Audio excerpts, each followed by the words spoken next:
مٹ گئی نسل یزید کربلا کی خاک میں، قیامت تک رہے گا زمانہ حسین کا۔ خون سے چراغ دین کا جلایا حسین نے، رسم وفا کو خوب نبھایا حسین نے۔ خود کو تو ایک بوند بھی پانی نہ مل سکا، کربلا کو خون پلایا حسین نے۔ ایسی نماز کون پڑھے گا جہان میں، سجدہ کیا تو سر نہ اٹھایا حسین نے۔ یوں ہی نہیں جہاں میں چرچا حسین کا، کچھ دیکھ کر ہوا ہے زمانہ حسین کا۔ سر دے کے دو جہاں کی حکومت خرید لی، مہنگا پڑا یزید کو سودا حسین کا۔ ہزار سجدے زمین حرم پہ ہوں، لیکن حاصل روح عبادت نہیں تو کچھ بھی نہیں۔ بتا دیا نبی پاک کے طویل سجدے نے، حسین تو اس سے محبت نہیں تو کچھ بھی نہیں۔ حافظ تو کائنات میں لاکھوں ملے مگر نیزے پہ جو ہوئی وہ تلاوت نہیں ملی۔ قرآن سے حسین کا رشتہ عجیب تھا، سر کٹ گیا بدن سے تلاوت نہیں رکی۔ مٹی میں مل گئے سپنے یزید کے، لہرا رہا ہے آج بھی پرچم حسین کا۔ نہ عشق حسین نہ ذوق شہادت، غافل سمجھ بیٹھا ہے ماتم کو عبادت۔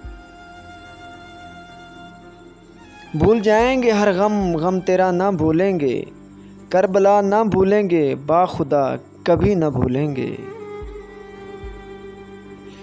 جب کبھی ضمیر کا سودا ہو، ڈٹ جاؤ تم حسین کے انکار کی طرح۔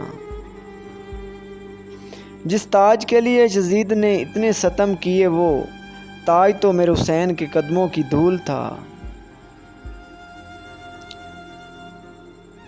یزید تیرا تخت و تاج دو گھڑی کا تھا، ہے آج بھی دلوں پر حکومت حسین کی۔ کروڑوں سر ہیں جنہیں بچاتی ہیں نمازیں، جو بچائے نماز کو وہ سر حسین کا۔ قتل حسین اصل میں مرگ یزید ہے، اسلام زندہ ہوتا ہے ہر کربلا کے بعد۔ حضرت علی زیب زین زندہ ہیں، حضرت فاطمہ کا چین زندہ ہیں۔ نہ پوچھ وقت کے ان بے زبان کتابوں سے، جب سنورنا تو سمجھو حسین زندہ ہیں۔ غرور ٹوٹ گیا کوئی مرتبہ نہ ملا، ستم کے بعد بھی کچھ حاصل جفا نہ ملا۔ سر حسین ملا ہے یزید کو، لیکن شکست یہ ہے کہ پھر بھی جھکا ہوا نہ ملا۔ افضل ہے کل جہاں سے گھرانہ حسین کا، نبیوں کا تاجدار ہے نانا حسین کا۔ ایک پل کی تھی بس حکومت یزید کی، صدیاں حسین کی ہیں زمانہ حسین کا۔ فرات وقت رواں دیکھ سوئے مقتل دیکھ، جو سر بلند ہے اب بھی وہ سر حسین کا۔ تو نے صداقتوں کا نہ سودا کیا حسین، باطل کے دل میں رہ گئی حسرت خرید کی۔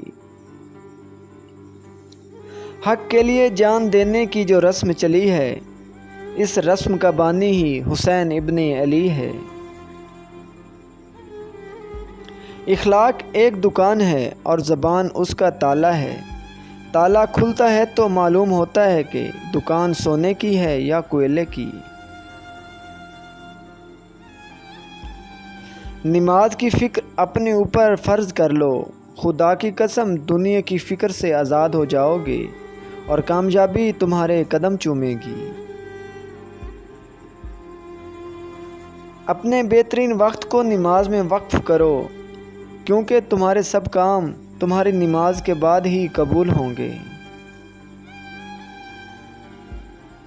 حضرت علی نے فرمایا، 3 انسان 3 چیزوں سے محروم رہیں گے، غصے والا صحیح فیصلے سے، جھوٹا عزت سے، اور جلد باز کامیابی سے۔